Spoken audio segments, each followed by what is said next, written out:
के छापे पड़ने चाहिए तो नरेंद्र मोदी के घर पड़ने चाहिए, ईडी के छापे पड़ने चाहिए तो नितिन गडकरी के घर पे पड़ने चाहिए। गीत गा रहे थे कि ले मशाले चल रहे हैं लोग मेरे देश के, अब अंधेरा बदल देंगे लोग मेरे देश के। तो भारत की अर्थव्यवस्था मोदी जी की नीयत की तरह निरंतर गिरती जा रही है। ये गीदड़ भक्कियां, ये धमकियां, ये डर, ये डरावे, ये ब्लैकमेलिंग है कि कोई आवाज ना उठाए।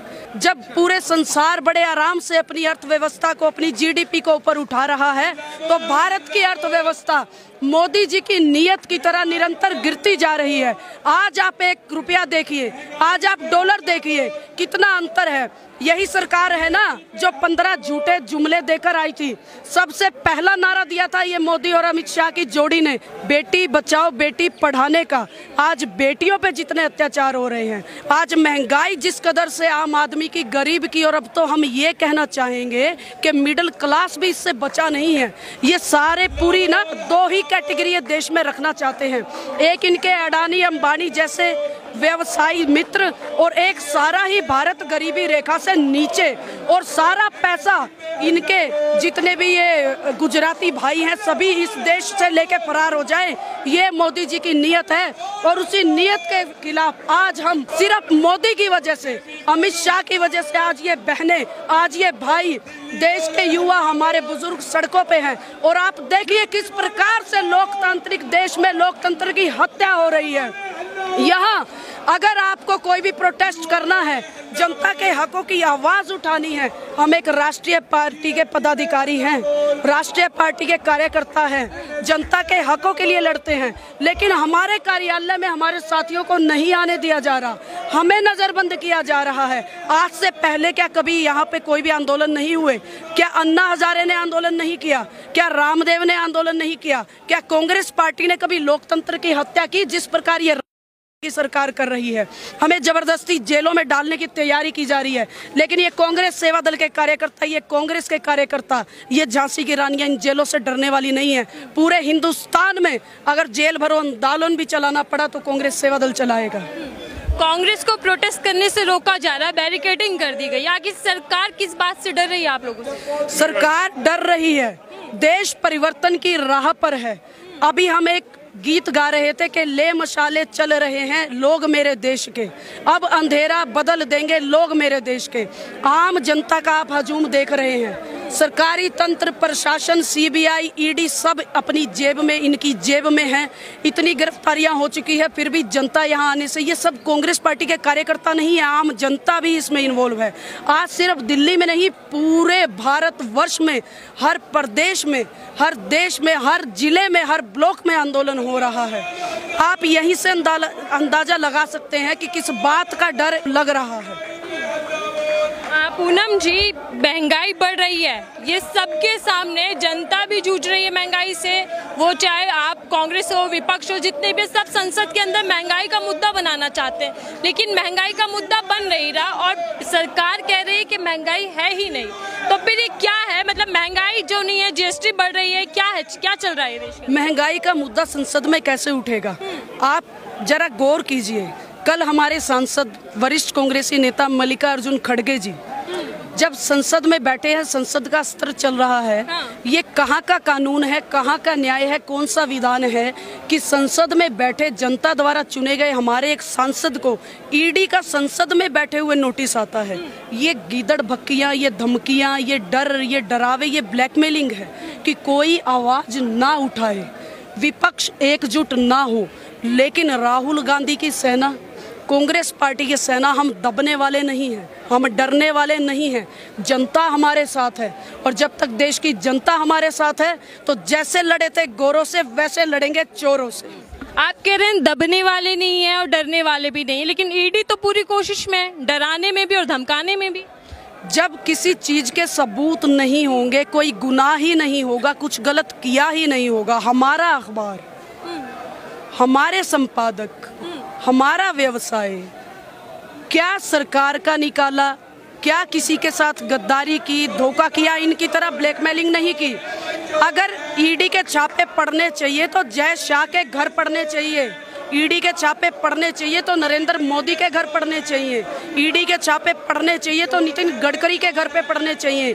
जब पूरा देश, पूरा विश्व एक महामारी से जूझ रहा था, उस दौरान जय शाह की, अमित शाह के सुपुत्र की, पूरे भारतवर्ष का जिसको वो राजकुमार घोषित करना चाहते हैं, जबरदस्ती बीसीसीआई का उन्होंने उसको निदेशक बना दिया है। उनकी संपत्ति 5 गुना हो जाती है, 4 गुना हो जाती है। जब देश में नोटबंदी हो रही थी, जनता से पूछिए, ईडी जाकर जनता से पूछे, इस डेमोक्रेसी वाले देश में लोकतंत्र की हत्या ना करे।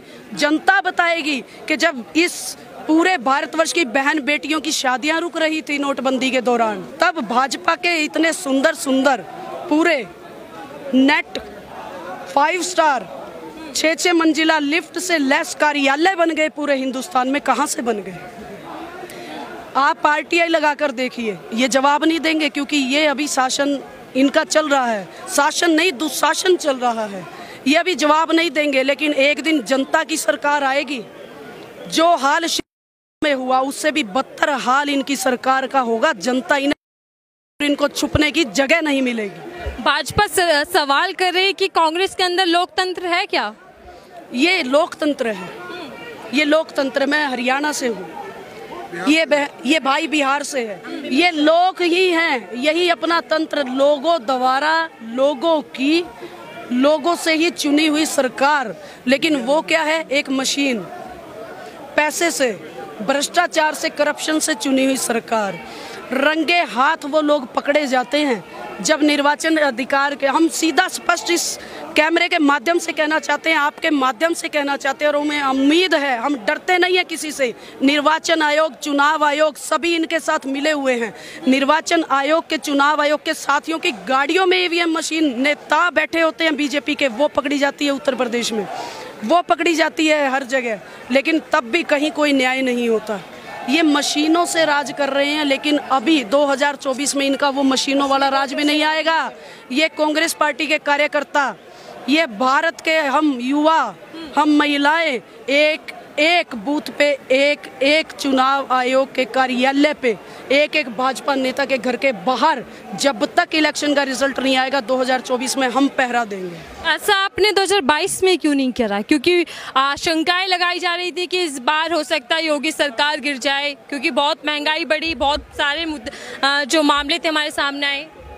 एक देशव्यापी आंदोलन इस देश की जनता बहुत जल्दी चलाएगी बैलेट पेपर के लिए।